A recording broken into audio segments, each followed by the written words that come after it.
आज हम बात करेंगे कि बूटस्ट्रैप 4 में हम पेजिनेशन किस तरीके से बना सकते हैं।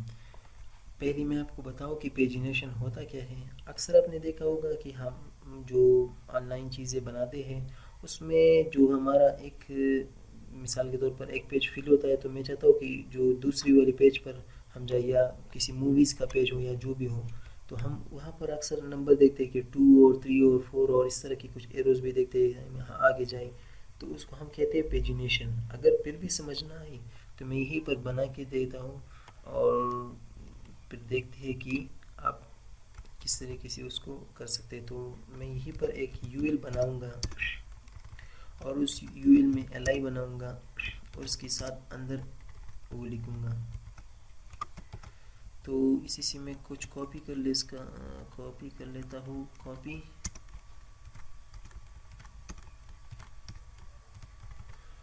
ओके, यहीं पर मैं एक क्या करूँगा कि यहीं पर एक क्लास लिखूँगा, इसका नाम है पेजिनेशन। जो क्लास का नाम है पेजिनेशन। अगर मैं इसको रिफ्रेश करके दिखा दूँ तो यहाँ पर देखिए कुछ भी नहीं, क्योंकि इसमें है भी कुछ नहीं। तो यहाँ पर मैं कुछ देखता हूँ कि प्रीव्यू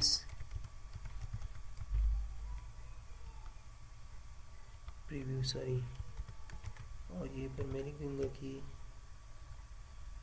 और नेक्स्ट, और ये पर लिख देता हूँ कि 1 2 3। हमने यही बनाई है तो थोड़े से है बहुत ज़्यादा, तो यहीं पर इस तरह नज़र है। अब मैं इसकी पेजिनेशन करूँगा तो आप देखेंगे कि पेजिनेशन क्या होती है। तो मैं यहीं पर आऊँगा, एक एक यहीं पर जो क्लास है मैं मल्टीपल अप्लाई करूँगा ताकि मुझे कोड यानी टाइम को बचत हो। तो मैं यहीं पर करूँगा और इसको हम कहते हैं, इसको हम यहीं पर देंगे। एक क्लास होता है जिसको हम कहते हैं पेज डैश और सॉरी आइटम। यहीं पर हम जो यहीं पर मैंने दिया पेज आइटम, और इस लिंक को हम क्या कौन कौन सी क्लास देंगे, तो मैं यहीं पर क्लास दूंगा और इसको हम कहेंगे कि पेज लिंक। क्योंकि ये पेज की लिंक है तो यहीं पर एक जो बिल्ट-इन क्लास है वो उसके लिए हम यूज़ करेंगे पेज लिंक, यानी इसकी पेज लिंक है। और ये पेज आइटम है और ये पेजिनेशन हमें इस तरह लिखना है। अब मैं इसको अगर रिफ्रेश करूँ तो यहाँ पर देखिए ये हमारी बन चुकी है, लेकिन यहाँ पर थोड़ा सा मसला है। यहीं पर मसला ये है कि ये इससे बाहर आ रहा है, तो हम इसको देखते हैं कि अच्छा ये इसको हम यहीं पर डालते हैं इस लिंक के अंदर, सॉरी।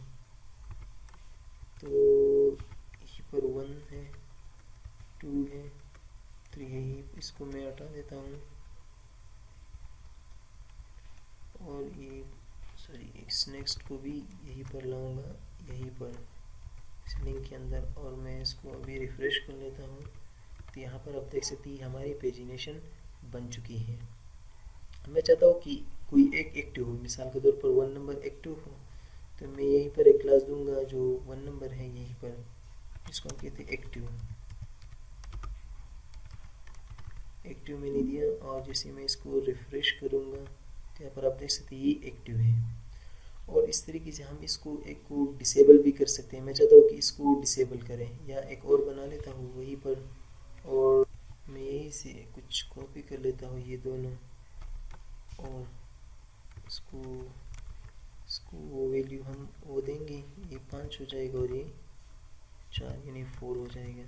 अब अगर मैं इसको रिफ्रेश करूँ तो यहाँ पर देखिए, अब मैं चाहता हूँ कि इस 4 को मैं डिसेबल करूँ, तो किस तरीके से, ये तो यहीं पर क्लास में 4 को डिसेबल करना, यहीं पर आऊँगा और मैं लिखूँगा डिसेबल्ड क्लास आपने देना है, ये बूटस्ट्रैप की क्लास है। और जैसे मैं इसको करूँगा तो यहाँ पर आप देख सकते हैं ये अभी डिसेबल्ड हो चुका है, या इसकी कलर को देखिए और इसकी कलर को देखिए। तो इस तरीके से हम पेजिनेशन जो है बना सकते हैं, और इस तरीके से हम इसको, अच्छा यहीं पर एक क्लास अप्लाई करते हैं। मैं चाहता हूँ कि ये बड़ा हो जाए या छोटा हो जाए, तो इसको हम किस तरीके से करेंगे, मैं यहीं से एक कॉपी कर लेता हूँ ताकि ये बाय डिफ़ॉल्ट ये रहे। कॉपी कर लेता हूँ, यहीं पर कुछ बी आर लगाऊँगा, पर पेस्ट कर लेता हूँ, और यहीं पर एक क्लास हम डालेंगे, इसको हम कहते हैं पेजिनेशन डैश एल जी मतलब बड़ा होगा, तो इसको हम कहते हैं रिफ्रेश किया तो यहाँ पर अब देखिए ये बहुत ही मेरे ख्याल में बड़ा हो चुका है। और लेकिन इसमें मसला ये है कि इस तरह आ रहा है, मैं चाहता हूँ कि इसको सॉरी यहीं पर हम एक और पेजिनेशन देंगे, यहीं पर पेजिनेशन और फिर पेजिनेशन LG। तो इसको हम रिफ़्रेश करते हैं तो यहाँ पर देखिए ये अभी बड़ा हो चुका है।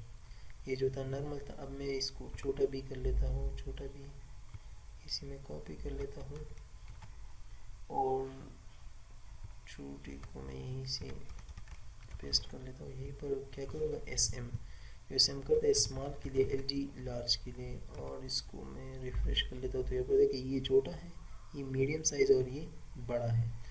तो ये था कुछ पेजिनेशन के बारे में, और आगे हम और टॉपिक्स पर बात करेंगे। तो मिलते हैं अगले